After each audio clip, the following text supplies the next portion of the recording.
Hindi madali na maliitin ka sa kakayahan mo. At mas lalong hindi madali na maliitin ka dahil lamang sa kasarian mo. Ikaw kapuso, kaya mo bang patunayan sa kanila na kaya mo anuman ang kasarian mo? Dear Papa Dudut, ako nga po pala si Tracy, single mom at isang strong and independent woman na gustong may marating na malaki sa buhay. 30 anyos ako nang nasubok ang kakayahan ko bilang isang babae. Sinubok yon ang katrabaho kong si Ringo Papadudut. Mas matanda lamang ng 5 taon sa akin at nakasabayan ko siya sa pag-a-apply sa trabaho. Sabay na rin kaming natanggap at mas marami siyang experiences pagdating sa trabahong pinasok namin, pero nabanggit ng mga ka-work ko na mas magaling ako sa kanya. Natuwa naman ako lalo't gusto kong maagang ma-promote, Papa Dudut. At bilang isang single mom kasi ay gusto ko noon na mabigyan ng magandang future ang anak ko. Lalo't mag-isa ko lang naman siyang binubuhay. Kaya naman lahat ng effort ay ginawa ko masigurado lamang na magkakaroon ako ng magandang posisyon sa trabaho na magbibigay sa akin ng magandang sahod and secured na future para sa anak ko. Hindi lang ako noon ang gusto ng promotion. Isa na si Ringo noon sa nakalaban ko sa promotion. Kahit sabihin nga na mas magaling ako sa kanya sa trabaho ko, pero mas pabor naman noon sa kanya lagi ang boss ko. Sinabi ng iba na madalas daw silang nakikitang magkasama after work papunta sa mga bar kung saan ay malaya silang nakakapang babae. Hindi ko naman yon magawa noong kasama ang boss ko dahil ilag siya sa mga babaeng katulad ko. Nasabi nga rin niya dati na para sa kanya ang mga babae dapat nasa bahay lamang at inaasikaso ang mga asawa at anak nila. Nasaktan ako dahil pakiramdam ko ang baba ng tingin niya sa aming mga babae. Napakahirap maging babae sa trabaho noon. Pakiramdam ng ilan ay mahina kami at bagay lang kami sa bahay. Ang gusto ko noon ay baguhin yon at ipakita sa kanila na bilang isang babae ay kaya kong sumabay sa mga lalaki o kaya ko silang maungusan.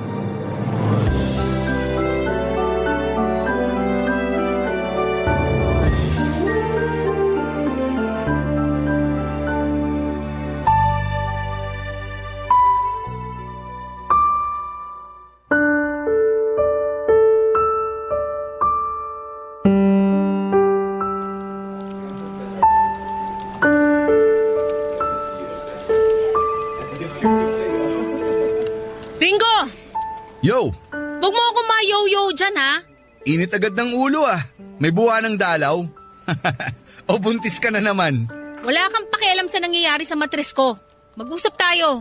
Kung di rin naman matres mo yung pag-uusapan natin, pas na lang. Alam mo, napakabastos mo talaga. Nagbibiro lang po. Ano ba yun? Lumabas na stats kahapon na. Oo nga eh. So ba't di mo sinabi sa akin? Ay, kailangan ba? Alam mong kailangan kong gawan ng report yon, di ba? Oo pala. Nakalimutan ko lang. Pwede mo nang gawin ngayon. Teka, hanapin ko sa drawer ko. Feeling ko andun pa yun Friday ngayon. Alam mong tambak ako sa trabaho. Kung kahapon mo pa sana binigay sa akin, di nagawa ko na sana. Sa nakalimutan ko nga eh. Umaga pa raw sa'yo inabot ni Jen. Sabi niya na pirmahan mo na at iabot sa akin. Tumango ka lang raw. Hinayaan mo lang daw na matenga sa mesa mo. Tinawag ako ni sir eh. Pagbalik ko ng mesa, nakalimutan ko na. Lagi na lang ganyan ang dahilan mo eh. Laging si sir ang alibay mo kapag may nakakalimutan kang gawin na trabaho. Nakakasawa na. Kung magalit ka naman dyan, akala mo girlfriend kita. Pinababayaan mo kasi trabaho mo. Oh, di ba parang girlfriend lang o nanay? Hindi ako nakikipagbiruan sa'yo, Ringo. Gawin mo na. Gagawin ko na nga. Heto na nga eh. Dahil sa'yo naapektuhan ang trabaho ko. Ngayon kailangan ko mag-OT para lang magawa yung report ng stats na yan. Buti sana kung with pay eh, pero hindi. Gagawin na nga, di ba? Bakit kailangan magbunga nga ka pa dyan? Kasi napupuno na ako sa'yo. Dahil sa kapabayaan mo, nadadamay ako. Ilang beses na to, Ringo. Kaya nga, sorry eh. Okay na ba? Alam mo, hindi pa rin. Hindi talaga enough yung sorry mo. So ano na? Kailangan lumuhod ako? Magmakaawa para patawarin mo? Ang sinasabi ko lang, seryosohin mo ang trabaho mo para di ka na makagambala ng ibang tao. Siniseryoso ko naman ah. Ganyan ba ang pagsiseryoso? Lagi ka nalang umaalis sa mesa mo para makipagkwentuhan sa boss natin. Ah, inggit. Kaya naman pala. Di ako naiinggit sa pagiging irresponsable mo. Naiinggit ka kasi close kami ni sir. Kayo, hindi. Mas lalong hindi. Ba't ako maingit sa pagiging sip-sip mo? Di naman ako sip-sip. Sadyang paborito lang ako ni sir. Di kasi ako katulad mong uptight. Hindi ka ba nahihiya na kaya ka lang nasa posisyon mo dahil paborito ka ng boss natin? Ito ang realidad, Tracy. Kanya-kanyang kapit lang yan para mapansin ka. Hindi yan ang realidad na gusto ko. Hindi ako gagaya sa'yo, may dignidad pa ako. Saan ka dadali ng dignidad mo? Gusto mong ma-promote, di ba? Gagalingan ko sa trabaho ko. Ipapakita ko sa boss natin na ako ang karapat-dapat sa promotion at hindi ikaw. Alam mo, kailangan mo ring lumapit-lapit sa boss natin. Di e-epek yung pagiging magaling mo kung kulang ka sa pakikisama at karisma. Hindi na nga pakikisama yung ginagawa mo eh. Sumisip-sip ka na. Kahit buong buhay pa ako maging sip-sip, gagawin ko kung yan ang paraan para umangat ako sa pwesto ko. Di ba may anak ka na? Bakit di siya ang gawin mong inspirasyon para sumipsip? May anak ako at gusto kong maging magandang ehemplo sa kanya. Gusto kong ituro sa kanya na... Oo na lang. Ayoko na makipagtalo sa'yo. Baka sabihin mo sexist ako o kung ano man. Bumalik ka na sa mesa mo at magtrabaho ka na. Baka sakaling mapansin ng boss natin yung kasipagan mo. Malay mo, next time, ikaw naman yung maging body-body niya. Nainis ako kay Ringo dahil sa kapabayaan niya, Papa Dudut. Kailangan ko tuloy mag-OT, Papa Dudut, ng araw na yon. Hindi ko tuloy nasundo ang anak ko at nagtampo sa akin ang anak ko dahil plano pa naman namin na pumunta ng mall para bilhin ang laruan na gusto niya. Nagpatong-patong na noon ang galit ko dahil sa naging kapabayaan ni Ringo. Tuloy ay naperwisyo ako. Ako yung tipo ng babae na maayos pagdating sa pag-i-schedule ng mga dapat gawin. At sinisiguro ko noon na maayos kong natatraffic lahat ng kailangan kong gawin sa trabaho. Pero may mga taong katulad ni Ringo na dahilan kung bakit nasisira ang schedule ko. Hindi ko nga noon maintindihan kung saan nakakakuha si Ringo ng lakas ng loob para pabayaan ang trabaho niya. Kahit alam niyang marami ang naapektuhan. Magaling naman siya at aminado naman ako noon, pero kapag napangunahan na siya noon ang katamaran at pagiging sip-sip sa boss namin ay nasisira na ang lahat. Dalawa na lamang kami noon sa office ng kaibigan kong si Bea at siyang naging BFF ko noon sa opisina. Mas nauna lang ako sa kanya ng ilang buwan sa trabaho.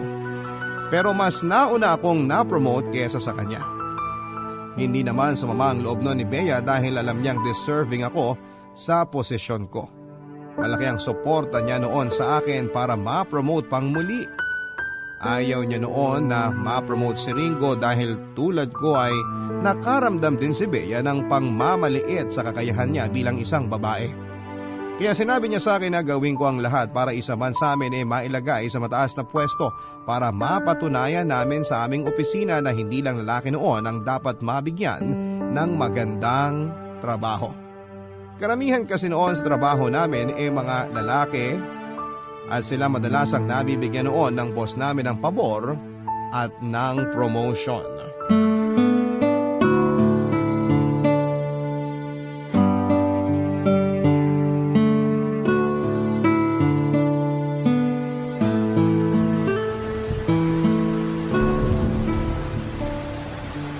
Patapos ka na ba dyan, Tracy? Hindi pa. Gusto mo tulungan kita? Hindi na. Trabaho ko to. Saka alam ko marami ka rin ginawa kanina. Okay lang naman ako. Natapos ko na rin naman eh. Tsaka hindi pa ako makakauwi kasi tingnan mo umuulan na. Naiwan ko yung payong ko sa bahay. Ha? Umuulan na? Hindi mo na napansin ano? Masyado ka kasing nakatutok dyan sa ginagawa mo eh. Nakakainis kasi ang si Ringo eh. Oh, ano na naman ba ginawa niya? Ah, wala ka pala kanina nung nagkasagutan kami. Nagkasagutan kayo? Na naman? Wait, chika mo na, dali. Paano ba naman kasi? Nakalimutan na naman niyang ibigay sa akin yung stats na inabot sa kanya ni Jen. Na naman? Eh di ba sinabihan na niya si Jen? Ilang beses na yan ah. Alam mo namang takot si Jen sa kanya. Kapag pinagsabihan si Ringo sa gagawin na may personal agad. Nasasaling kasi ang ego. Ayaw niya kasing napagsasabihan siya ng babae. Wala akong oras sa ego niya ha. Kapag trabaho, trabaho lang dapat. Tapos kinumpronta mo siya. Malamang! Sobra na eh! Ilang beses nang nadedelay ang reports ko dahil sa kanya. Buti sana kung siya sumasalo ng galit ni Sir eh. Ako naman. Next time kaya ipadaan na lang sa'yo ni Jen. Huwag na dyan sa Ringo na yan. Sinabi ko na yan kay Jen, pero takot nga siya kay Ringo. Naiintindihan ko naman siya. Minsan kasi nung nagsumbong si Jen sa akin dahil dun sa di niya pinasa, sinugod siya ni Ringo. Napakabastos talaga ng Ringo na yan, no? Siya na nga ang mali, siya pang may ganang manugod. Sabi mo nga nasaling ang ego niya. Tama ka nga, may issue siya sa pag-take ng command sa mga babae. Napaka-fragile talaga ng ego ng mga lalaki. Mas matitake pa nila na tuhuran mo sila kaysa salingin ang ego nila. Sinabi mo pa. Sinubukan ko na magsumbong kay Sir dati. Dinedma lang ako, hayaan ko na raw. Maliit lang daw na bagay. Palibasa kasi close sila eh, no? Yan pa nga ang pinaglalaban ni Ringo eh. Porke close sila, kaya lagi siyang absuelto sa mga mali niya. Yan na rin kasi ang sistema dito. Wala na tayong magagawa. Politika talaga kahit dito sa opisina. Kaya ako naiinis kasi di sila fair lumaban. Kawawa tayong mga nagigipit dahil sa mga pagsipsip ng iba. Ay, ang lungkot ng realidad para sa ating nagtatrabaho ng patas. Ang lungkot talaga, lalo na sa ating mga babae. Oo nga. Tapos yung boss pa natin, lagi tayong dinadaw ng mga babae. Bakit daw nasa opisina tayo? Eh dapat nasa bahay tayo at nagwawalis. O di ba? Napakabastos. Kaya lang naman nag-hire ng babae dito para bumangong pangalan ng opisina natin sa labas. Kaya nga ako natatakot eh. Kung ganito na lang lagi ang kalakaran, paano pa makakaahon ng mga kababaihan? Mas mataas na di hamak ang evaluation mo kaysa kay Ringo, no? Pero mas maganda ang commendation ni Sir sa kanya. Sorry, Tracy, ha? Bakit ka magsusorry eh? Wala ka namang kasalanan. Wala kasi ako may tulong sa'yo eh. Okay na sa akin yung nakikinig ka. Okay na sa akin na may napagsasabihan ako ng sama ng loob ko. Pero alam mo, may idea ako. Ano yun? Paano kaya kung gumawa tayo ng paraan para matanggal ang Ringo na yan? O kaya kahit masuspend man lang para masira yung record niya. Maungusan mo na siya sa promotion. Parang nakakatakot naman yan. Wala namang nakakatakot doon. Iipunin lang natin yung mga maling ginagawa ni Ringo sa trabaho at ire-report natin sa HR. Tama lang naman siguro yun, di ba? Sa tingin mo makakakuha tayo ng pwede nating i-report sa HR? Kalat na ang kalokohan ni Ringo, no? Madali lang yun. Hala, lumakas pa lalo yung ulan.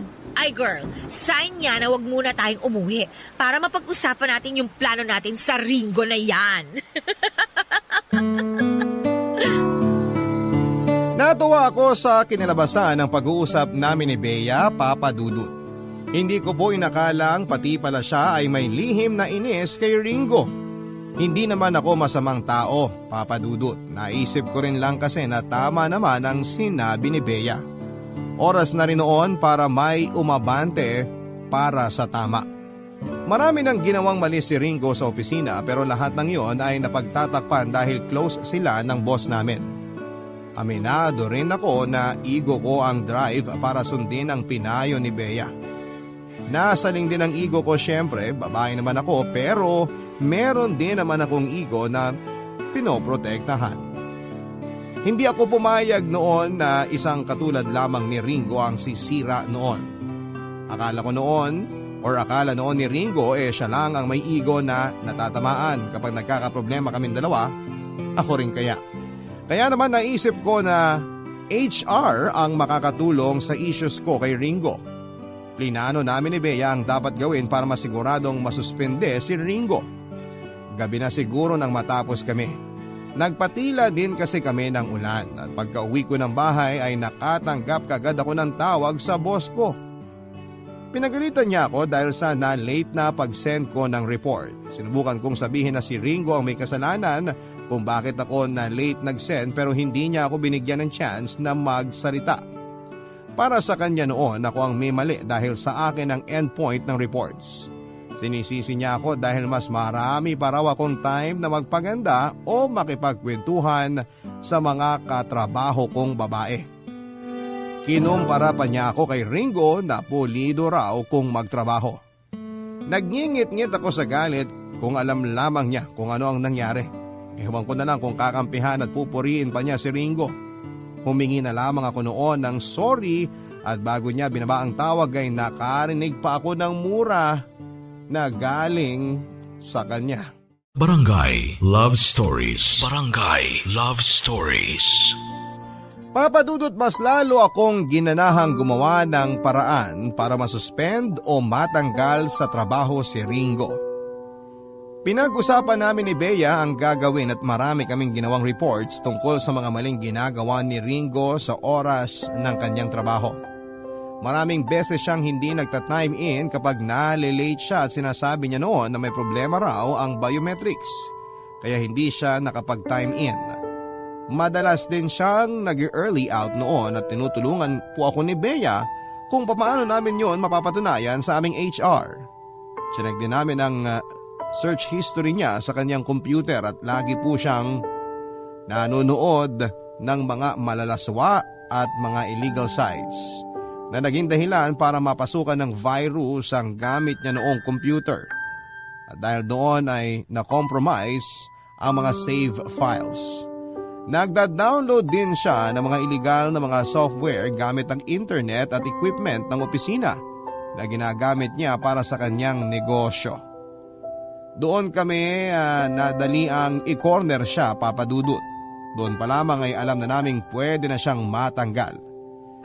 Chinek din kasi namin ang company policy at pwede na yung maging basihan ng suspension niya o pagkakatanggal. Hindi na kami nagsayang pa ng oras, Papa Dudut. Nireport naming lahat ang mga yon sa HR. Nakahinga kami ng maluwag noong nakapagsumbong na kami at nagyosi muna kami sa rooftop ni Bea at saka pinagkwentuhan pa ang mga anomalyang ginagawa noon ni Ringo. Hindi lang namin maintindihan kung bakit hindi yon nakarating sa boss namin, lalo't alam na pala ng mga kaopisina namin yon. Doon kami nakaramdam ng lungkot, Papa Dudut. Magaling lang talaga siguro noong makisama si Ringo kaya hinahayaan lamang siya ng mga katrabaho namin. Yon ang malungkot na realidad na kinaharap namin noon. Noong bumalik na kami sa aming mga mesa ay nadatnan namin si Ringo na wala pang alam sa ginawa namin. Akala namin noon ay maaaksyonan kaagad ang nireport namin pero hindi. Lumipas pa nga ang isang linggo at saka yun nakarating kay Ringo at pinatawag siya sa HR at nakausap din ng boss namin, Papa Dudut.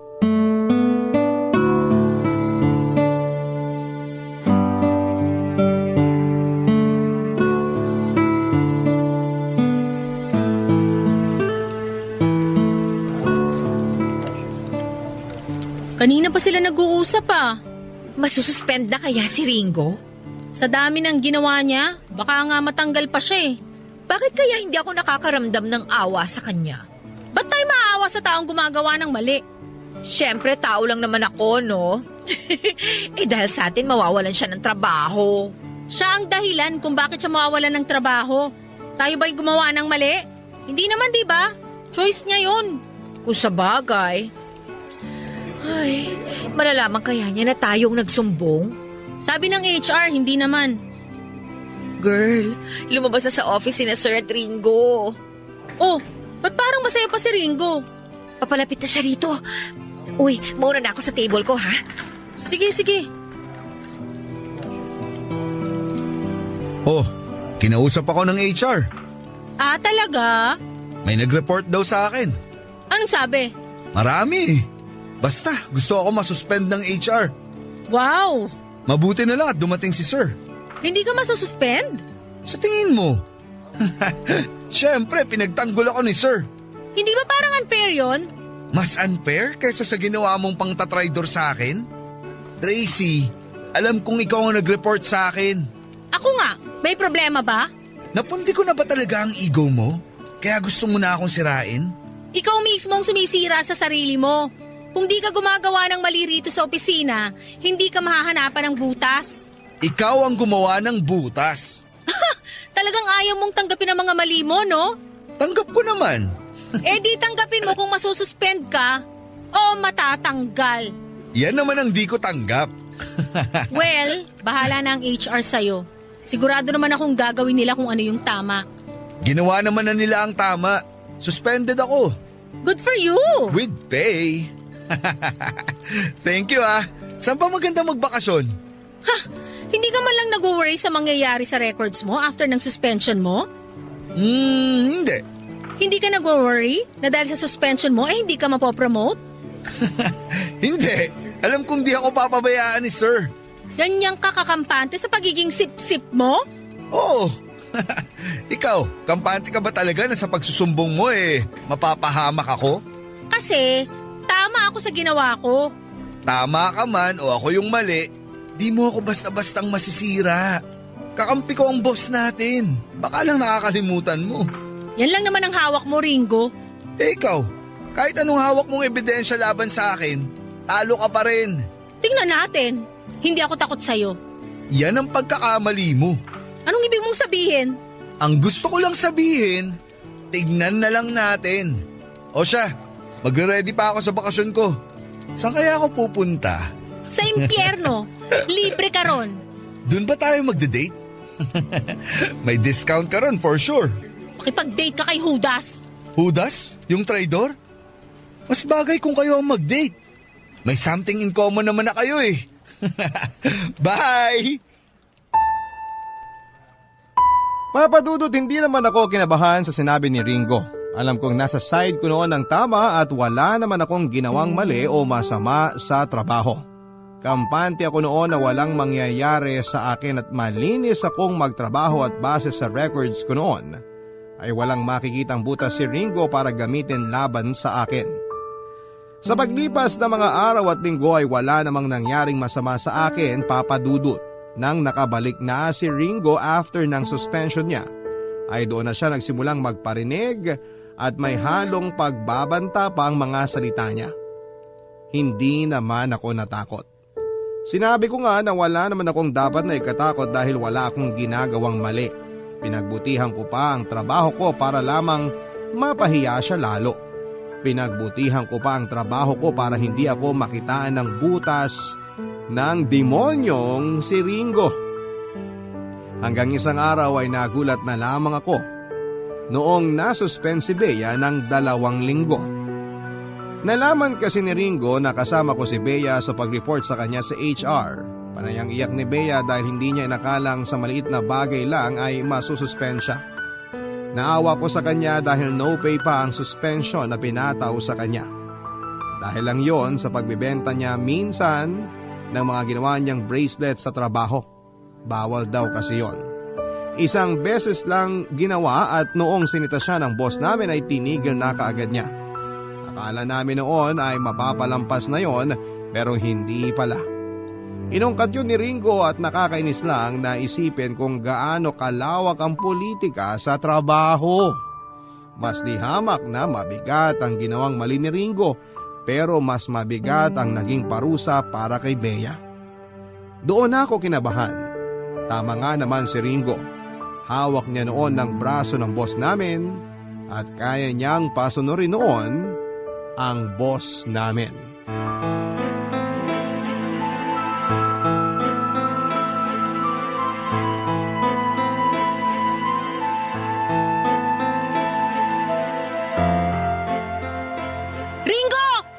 Good morning, ganda! Suspended ako. Wow! Congrats! Keep it up! Hindi ka nakakatuwa. Kapal ng mukha mo. Sobra ka na. At least makakapagbakasyon ka na. Yun nga lang, without pay. Dahil lang sa 3 pirasong coupon band at 2 paper clips na inuwi ko, masususpend ako without pay? Para yun sa report na kinailangan kong iuwi dahil hindi ako pwedeng magstay after work dahil may sakit ang anak ko. Bakit mo kasi inuwi? Pwede namang dito mo na lang ginawa ang trabaho mo, di ba? Nasabihan ka patuloy ng boss natin na magnanakaw.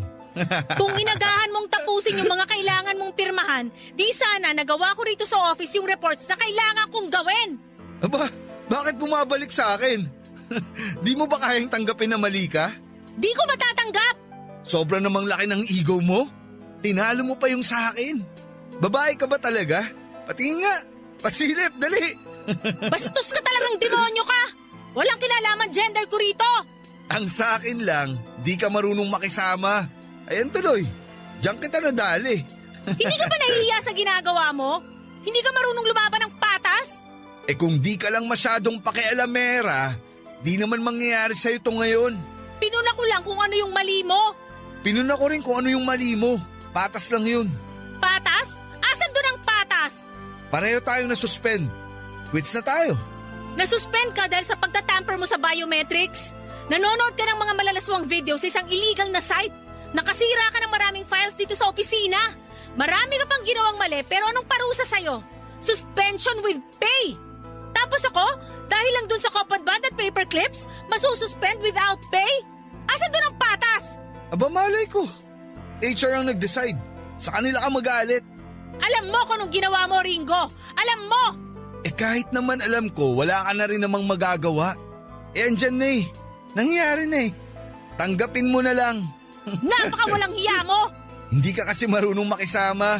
Sisihin mo na lang ang sarili mo. Kung nanahimik ka na lang sana katulad ng iba, eh di hindi sana nangyari yan sa'yo. Hindi ako katulad nila na takot sa'yo. Hindi mo ako basta-basta mapapatahimik. Ewan ko ba kung bakit ang tapang-tapang mo? Mabuti pa yung ibang babae rito, marunong sumunod. Huwag mo akong igaya sa kanila. Gumaya ka sa kanila. Kung di ka kasi matapang, kung di ka masyadong lumalaban, peaceful sana ang buhay mo rito. Baka pagbigyan pa kita sa mga gusto mo. Pero hindi eh. Masyado kang bilib sa sarili mo. Kung meron mang masyadong bilib sa sarili rito, ikaw yon. Oo, kasi alam kong magaling ako. Kahit may mga pagkakamali ako, nakakabawi ako. Nakakabawi dahil sa galing mo? Sip-sip ka lang, Ringo! Sip-sip! Kaya ka nakakabawi kasi panay ang dikit mo sa boss natin. Kasalanan ko ba kung paborito ako? Kung laging ako ang pinapaboran at hindi ikaw? Kasalanan ko nga siguro. Kasalanan ko na pangarapin na magiging patas ang mundo para sa mga katulad kong babae. Papadudot naging close naman kami ni Ringo dati at may time pa na nagkagustuhan kaming dalawa pero hindi po yon natuloy. Sinabi niya masyado raw akong dominante para sa kanya at inutusan niya akong maging submissive para mag-work daw ang relationship namin kung magiging kami man. Yun daw kasi ang sikreto ng matagalang relasyon at tested na raw yon. Sinabi nga rin niya na kapag masyadong alpha ang babae walang nagtatagal na lalaki. Hindi ko po yun nagustuhan. Nakipag-argue ako sa kanya tungkol sa usaping yon at hindi niya yon nagustuhan. Alam kong nasaling ko ang pagkalalaki niya sa mga sinabi ko. Hindi kami nagkasundo, papadudot, at nainis siya sa akin dahil hindi niya ako napasunod. Doon ako nag-decide na wag nang ituloy ang panliligaw niya. Hiningan pa niya ako ng chance pero tumanggi pa nga ako. Nakita ko na kasi kung ano ang magiging buhay ko kasama siya at na-turn off ako sa mga paniniwala niya pagdating sa mga babae. Mas lalo tuloy siyang nagalit sa akin, papadudot. Nang mga sumunod na araw ay nalaman kong pinagkakalat niyang siya raw ang tumapos sa namamagitan sa amin dahil demanding ako at may pagka-psychotic daw. Pinagkalat pa niya na nagalaw na niya ako at hindi raw siya natuwa. Hindi po yun totoo, papadudot, at nihawakan ang kamay ko ay hindi niya nagawa dahil kinikilala ko pa lamang siya noon. Nainsulto ako noon pero hindi ko na pinatulan pa. Mas lalo lamang siyang nainis sa akin kasi hindi ko pinansin lahat ng pangiinsulto niya sa akin. Mula noon ay pinag-initan na niya ako. Lagi niya akong ginigipit noon at dinadamay pa niya ang boss namin para mas lalo akong mahirapan. Nagkataon pa na mesogynis ang boss ko. Kaya hindi sila nahirapang magkasundo para pahirapan ang buhay ko sa opisina. Madalas nila akong paringgan noon na tatanda daw akong dalaga dahil sa pag-uugali ko, papadudot. Wala raw tatagal sa akin dahil ayaw ng mga lalaki ang isang katulad kong klase ng babae, papadudot. Barangay Love Stories. Barangay Love Stories. Papadudot, na suspend po ako ng 3 weeks at alam kong hindi po yon makatarungan. Pero wala akong nagawa. Nakatikom kasi ang bibig ng mga tao sa opisina kahit alam nilang may mali na. Naintindihan ko naman sila dahil siguro takot silang mawala ng trabaho. Kahit si Bea ay natakot nang lumapit sa akin dahil nasampulan na siya ng boss namin. Palihim na lamang kung mag-usap kami noon para hindi na rin siya madamay sa akin. Hanggang sa bihira na niya akong kausapin noon, Papa Dudut. Marami po siyang dinadahilan kung bakit hindi na niya ako kinakausap pero alam ko naman ang katotohanan. Naiintindihan ko naman siya. Nakukonsensya ako dahil naisali ko siya sa pakikipaglaban ko sa mali sa opisina. Sa buong 3 weeks na nasuspend po ako ay nasikaso ko na lamang ang anak ko at nagtaka ang anak ko kung bakit hindi ako nagtatrabaho. Hindi ko po siya sinagot dahil alam kong hindi pa niya maunawaan ng murang edad niya ang mga nangyari sa akin. At mas lalo tuloy akong natakot para sa anak kong babae. Naisip ko na paano na nga ba kung siya naman ang maka-experience ng mga nangyayari sa akin, Papa Dudut. Ang unang taong nagparamdam sa akin na mahina ang mga babae ay ang tatay ng anak ko. Ganon din ang aking ama. Pinamukha niya sa akin na dapat ay nasa bahay lamang ako at inaasikaso ang pangangailangan ng pamilya ko. Nalungkot ako lalo na noong nangangarap akong maging isang boss. Pero tinawanan niya lamang ako. Sinabi niya na trabaho yun ng mga lalaki. Dinagdag pa niya na maging asawa na lang daw ako ng isang boss. Hindi niya ako pinag-aral sa college dahil mag-aasawa rin daw naman ako. Kaya naman po nagsumikap ako na pag-aralin ko ang sarili ko para patunayan sa kanya na hindi lang ako babaeng pangbahay. Kahit malayo na nga ang naabot ko ay hindi pa rin siya nabilib sa kakayahan ko. Lagi po niyang sinasabi noon na malaking pagkakamali ko ang pasukin ang mundo na para lamang sa mga lalaki.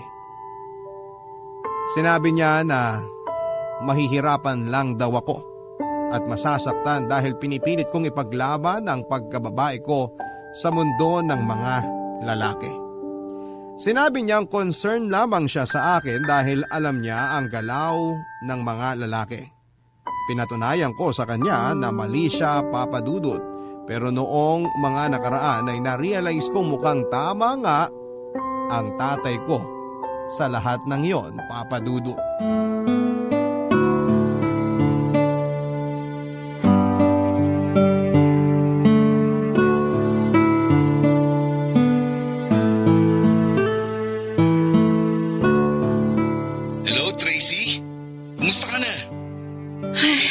Ano na naman ba? Nangungumusta lang naman. Pwede ba, Ringo? Kumusta ang suspension mo? Balita ko, na-extend ka raw ng 1 week ah. Alam ko namang dahil yun sa'yo. Ikaw naman kasi, lumalaban ka pa. Diyan ka lang talaga magaling, no? Ang gipitin ako. Masyado ka kasing matapang. Akala mo lahat kaya mo. Ikaw, akala mo ba kaya mo ko? Sa mga nangyayari sa'yo ngayon, aba oo. Hindi pa tapos ang laban, Ringo. Huwag kang kampante. Magsusumbong ka na naman ba sa HR? Huwag mo nang simulan. Bakit? Natatakot ka? Marami pa akong alam tungkol sa'yo. Hindi ako mapapagod na katukin lagi ang opisina ng HR para isumbong ang mga ginagawa mo. Naaawa na ako sa'yo eh. Alam mo namang lagi ka na lang talo. Nagpupumilit ka pa rin manalo. Bakit nagde-decide ka na agad dyan na talo na ako? Hindi pa ba sa lagay mong yan? Tingnan lang natin.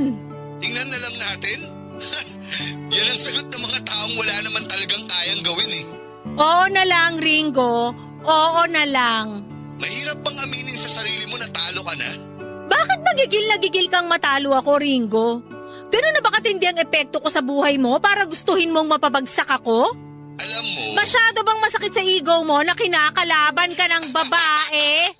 Ay nako! O baka kasi babae lang naman ang kaya mong kalabanin? Baka masapak pa kita. Grabe! Mananapak na agad?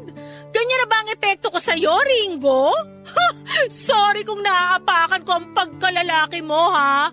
Wala eh. Ang dali lang kasing gawin. Sige lang, Tracy. Hanggang daldal ka lang naman eh. Pagbalik mo ng office, natin. Makikita mo. Makikita natin?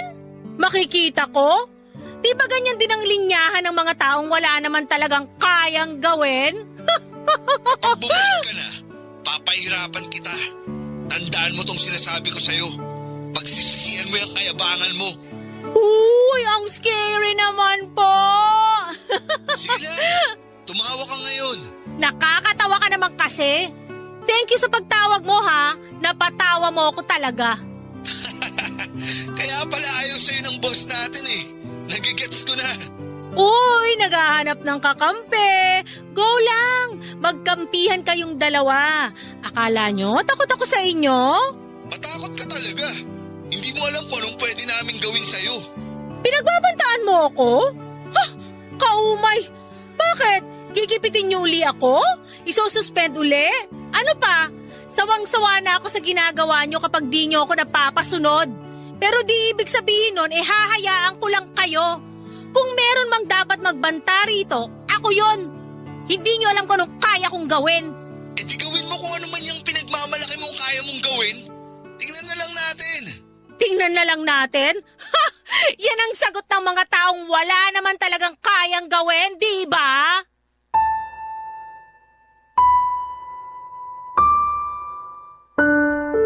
Papadudot na unang nagbaba ng tawag si Ringo at naramdaman ko na nanalo ako noon. Nadurog ang ego niya sa usapang yon at alam kong kailangan ko pang maghanda dahil siguradong babawian niya ako. Hindi na ako natatakot noon, papadudot, at gusto ko na noon na ilabas lahat ng meron ako. Mapatunayan ko lamang sa kanya na hindi ako mahina. Hindi na ako makapaghintay noon na makabalik sa opisina para harapin siya. Hindi ko na naisip pang report siyang muli sa HR dahil alam ko namang wala ring patutunguhan yon. Bala ko na lamang noon na gawin lahat ng makakaya ko sa trabaho ko. Gusto ko lang noon na i-improve ang sarili ko para ma-achieve ang mga bagay na iniisip ng iba ay hindi ko kayang gawin o hindi ko kayang abutin. Gusto ko lang noon na patunayan sa mga katulad po ni Ringo na kaya kong higitan ang minarkahan nilang limitations ko. Natapos na ang suspension ko at pwede na akong makabalik sa trabaho ko. Pinaghandaan ko yon, papadudod, at wala akong naramdamang takot sa mga pwedeng gawin ni Ringo sa akin. Kampante ako noon dahil alam kong nasa side ako ng tama. Sa unang araw ng pagbabalik ko sa opisina, si Bea kaagad ang una kong nakasalubong.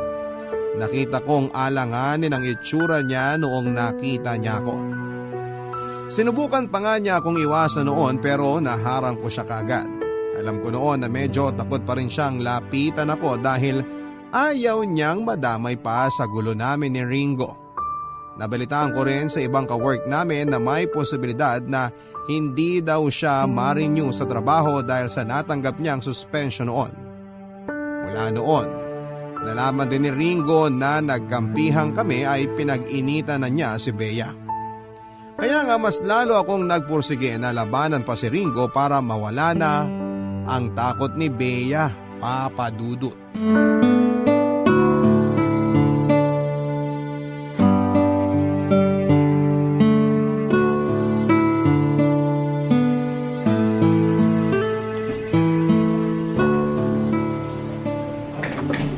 Kamusta ka naman? Ang tagal kitang di nakausap ah. Ayos naman, ganun pa rin. May problema ba tayo, Bea? Hala, wala naman. Alam ko naman kung bakit ka umiiwas eh. Busy lang talaga sa work. Pasensya na kung hindi ako nakakapag-reply sa'yo dati ha. Di mo na kailangan magsinungaling. Alam ko naman ang totoo. Sorry Tracy, kailangan ko kasi ang trabaho ko eh. At hindi nakakabuti sa akin kung lagi kong kinakalaban ng mga superior ko. Hindi nakakabuti na nakikita nilang malapit ako sa'yo. Kasi alam mo na. Oo, alam ko. Huwag ka nang mag-alala. Akong bahala sa'yo. Girl, pass na ako dyan. Basta may plano ko. Huwag mo na ako idamay dyan sa plano mo ha. Hindi na ako pwedeng masuspend eh. May sakit ang nanay ko, kailangan ko ng pera. Kaya ako nga to gagawin kasi gusto ko permanente ng protection mo at ng mga katulad natin dito sa opisina eh. Basta, kung ano man yung plano mo, labas na ako dyan ha. Walang problema. Mahirap na eh. Ayoko na kasing mapag-initan ulit. Naiintindihan naman kita. Si Sir, lagi na lang hinaharang yung sales ko. Tapos minsan, yung mga prospect clients na inaabot ng main sa atin, pinapasa niya sa iba. Hindi niya ako binibigyan. Napaka-unfair talaga. Alam mo namang magaling din ako, di ba, Tracy? Isa ako sa top agents dito. Tapos, dahil lang sa... Sorry, Bea. Hindi ko alam na ganyan na pala yung epekto ng pagtulong mo sa akin. Kaya nga pakiusap ko sana sa'yo, wag mo na ako idamay. Nagpapabango pa ulit ako ng pangalan ko kay Sir eh. Kailangan ko ng bagong sales ngayon, Tracy. Alam mo namang ako lang inaasahan ng pamilya ko. Oo naman, wag kang mag-alala. Tsaka payo lang ha, baka pwedeng pahupain mo na yung paghihiganti mo. Hindi na rin kasi yan makakatulong sa'yo. At bakit naman di makakatulong? Siyempre, may anak ka, single mom ka, walang ibang tumutulong sa'yo para buhayin ang anak mo. Pag-isipan mo mabuti ang gagawin mo. Naapektuhan ang anak mo nang hindi mo alam. Balang araw, ipagmamalaki niya ako sa mga ginawa ko. At saka ginagawa ko tong lahat para sa kanya. Ayoko mamuhay siya sa mundo na tingin sa kanya na porke babae siya, mahina na siya. Alam mo namang hindi yun totoo. Alam ko. Pero para sa iba, yun pa rin ang paniniwala nila. Gusto ko mang tulungan ka, pero hindi ko kaya. Takot ako hindi para sa akin, kundi para sa pamilya ko. Hayaan mo na yon. Natulungan mo na ako dati. Ayos na yon. Pasensya ka na talaga ha. Okay na nga eh. Tsaka naayos ko na rin yung plano ko. Una ko talaga sasampulan yan si Ringo. Hala, Hindi na ako magre-report sa HR. Alam ko namang wala rin silang magagawa. hala, Tracy. Nakakalungkot lang na hawak sila sa leeg ni Sir. Kaya ibang direksyon na lang ang pupuntahan ko. Pero Tracy... Sigurado ako na sa gagawin ko, hindi na mamalitin ng Ringo na yan yung kakayahan ko. Tsaka si Sir, siguradong mabibilib siya sa akin. Hindi mo ba alam? Alam ang alin, Wala na si Ringo. kailan pa siya nag-resign? Patay na siya. Ha? Akala ko alam mo na. Mukha bang alam ko na? Sorry, akala ko kasi... Kailan pa? 3 days ago. Hindi ko alam. Nabaril siya ng riding in tandem. Ano raw yung motibo? Nahuli na yung nakabaril. Napagkamalan lang daw si Ringo. Paano na to? Anong paano na? Ang dami ko pa namang hinandang plano para sa kanya. Ano bang plano mo? Plano ko na pagbutihin ko lalo yung trabaho ko para tumaas ako sa eval. Tapos mag-a-apply ako sa main. Kapag natanggap ako ron, maipapamukha ako kay Ringo na kaya ko na magaling ako. Yun ang plano. Bakit kaya hindi mo na lang yan gawin para sa sarili mo?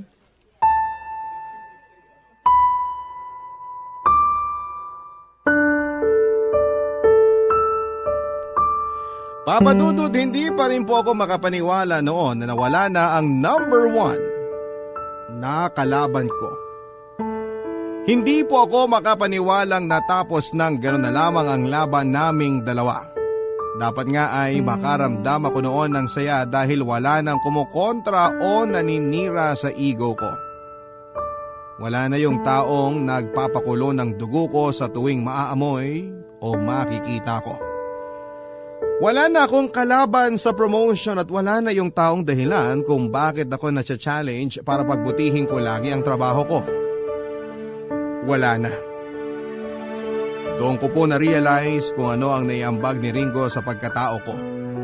Siya ang naging dahilan kung bakit patuloy kong ginagalingan sa trabaho ko at mapatunayan lang sa kanya na mali ang iniisip niya at ng mga katulad niya tungkol sa akin. Masyado po kasi ako nag-focus na ma-recognize niya ang kakayahan ko nang hindi ko man lang naiisip na sapat nang ako mismo ang makita ko noon na dahilan para mag-improve. Ilang buwan nang nakakalipas noong nawala si Ringo at hindi na katulad ng dati ang buong buhay sa opisina. Mas naging payapa na hindi dahil sa wala na ang kalaban ko kundi dahil nahanap ko na ang kapayapaan sa sarili ko. Nag-decide na ako noon na mag-file ng resignation dahil hindi na ako masaya sa environment ko. Naging toxic na ang opisina para sa akin at kabilang na ang mga tao doon. Papadudot, natanggap kong may mga tao na hindi tatanggapin kung ano ang kakayahan mo, pero ayos lang sa akin yon. Wala kang kailangang patunayan sa kanila dahil kilala mo ang sarili mo. Maging mabuti ka para sa iyo at hindi pwedeng nakasalalay lamang sa ibang tao ang iyong halaga. Pwedeng hindi maniwala o magtiwala ang iba sa iyo, pero sana'y huwag umabot sa punto na ikaw rin mismo ay hindi magtitiwala sa sarili mo. Hanggang dito na lamang po ang aking liham. Maraming salamat sa pagbasa at pag-unawa. Ako po ang inyong kabarangay forever, Tracy. Anong say mo sa Barangay Love Stories na ito? Pagkwentuhan natin sa comment section yan. Hindi madali na maliitin ka sa kakayahan mo. At mas talong hindi madali na maliitin ka dahil lamang sa kasarian mo. Ikaw kapuso, kaya mo bang patunayan sa kanila na kaya mo anuman ang kasarian mo? Dear Papa Dudut, ako nga po pala si Tracy, single mom at isang strong and independent woman na gustong may marating na malaki sa buhay. 30 anyos ako nang nasubok ang kakayahan ko bilang isang babae. Sinubok yon ang katrabaho kong si Ringo Papadudut. Mas matanda lamang ng 5 taon sa akin at nakasabayan ko siya sa pag-a-apply sa trabaho. Sabay na rin kaming natanggap at mas marami siyang experiences pagdating sa trabahong pinasok namin, pero nabanggit ng mga ka-work ko na mas magaling ako sa kanya. Natuwa naman ako lalo't gusto kong maagang ma-promote, Papa Dudut. At bilang isang single mom kasi ay gusto ko noon na mabigyan ng magandang future ang anak ko. Lalo't mag-isa ko lang naman siyang binubuhay. Kaya naman lahat ng effort ay ginawa ko masigurado lamang na magkakaroon ako ng magandang posisyon sa trabaho na magbibigay sa akin ng magandang sahod and secured na future para sa anak ko.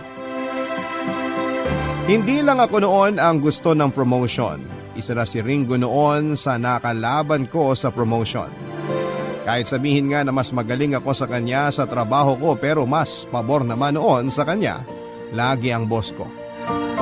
Sinabi ng iba na madalas daw silang nakikitang magkasama after work papunta sa mga bar kung saan ay malaya silang nakakapang babae. Hindi ko naman yon magawa noong kasama ang boss ko dahil ilag siya sa mga babaeng katulad ko. Nasabi nga rin niya dati na para sa kanya ang mga babae dapat nasa bahay lamang at inaasikaso ang mga asawa at anak nila. Nasaktan ako dahil pakiramdam ko ang baba ng tingin niya sa aming mga babae. Napakahirap maging babae sa trabaho noon. Pakiramdam ng ilan ay mahina kami at bagay lang kami sa bahay. Ang gusto ko noon ay baguhin yon at ipakita sa kanila na bilang isang babae ay kaya kong sumabay sa mga lalaki o kaya ko silang maungusan.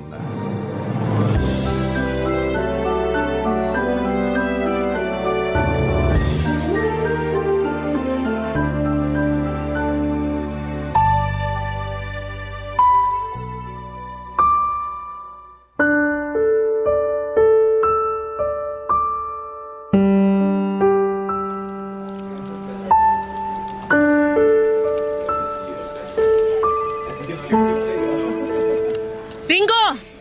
Yo, Huwag mo akong ma-yo-yo dyan, ha? init agad ng ulo ah. May buwan ng dalaw. O buntis ka na naman. Wala kang pakialam sa nangyayari sa matres ko. Mag-usap tayo. Kung di rin naman matres mo yung pag-uusapan natin, pas na lang. Alam mo, napakabastos mo talaga. Nagbibiro lang po. Ano ba yun? Lumabas ng stats kahapon, na. Oo nga eh. So, ba't di mo sinabi sa akin? Ay, kailangan ba? Alam mong kailangan kong gawan ng report yon, di ba? Oo pala. Nakalimutan ko lang. Pwede mo nang gawin ngayon. Teka, hanapin ko sa drawer ko. Feeling ko andun pa yun Friday ngayon. Alam mong tambak ako sa trabaho. Kung kahapon mo pa sana binigay sa akin, di nagawa ko na sana. Sa nakalimutan ko nga eh.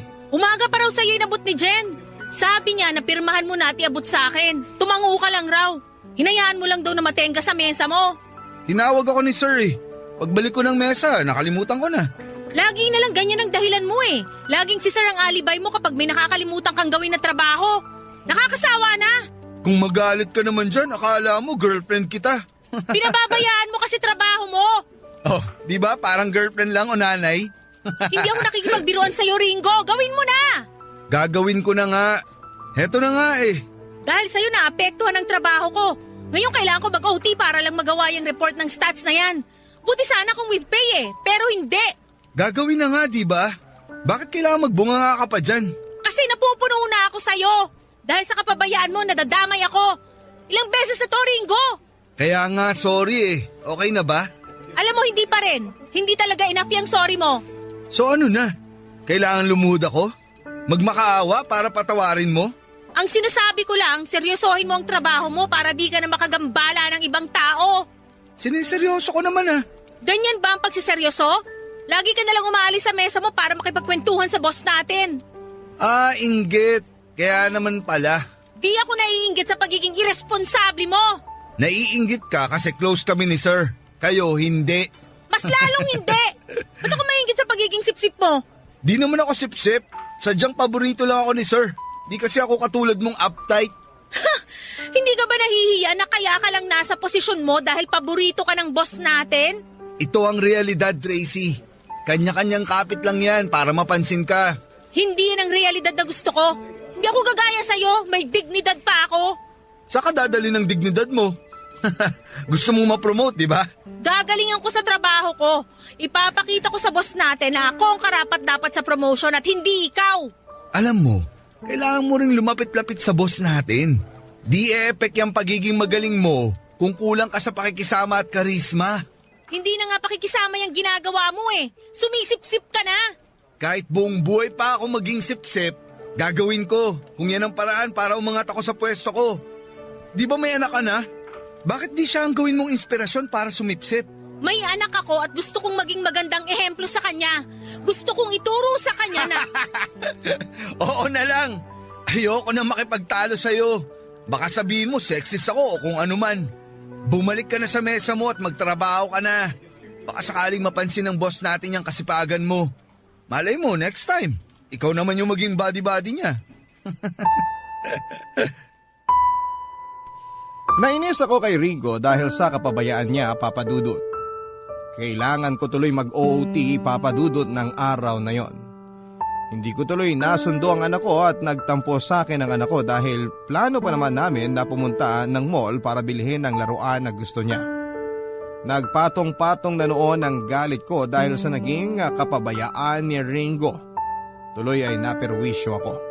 Ako yung tipo ng babae na maayos pagdating sa pag-i-schedule ng mga dapat gawin. At sinisiguro ko noon na maayos kong natatraffic lahat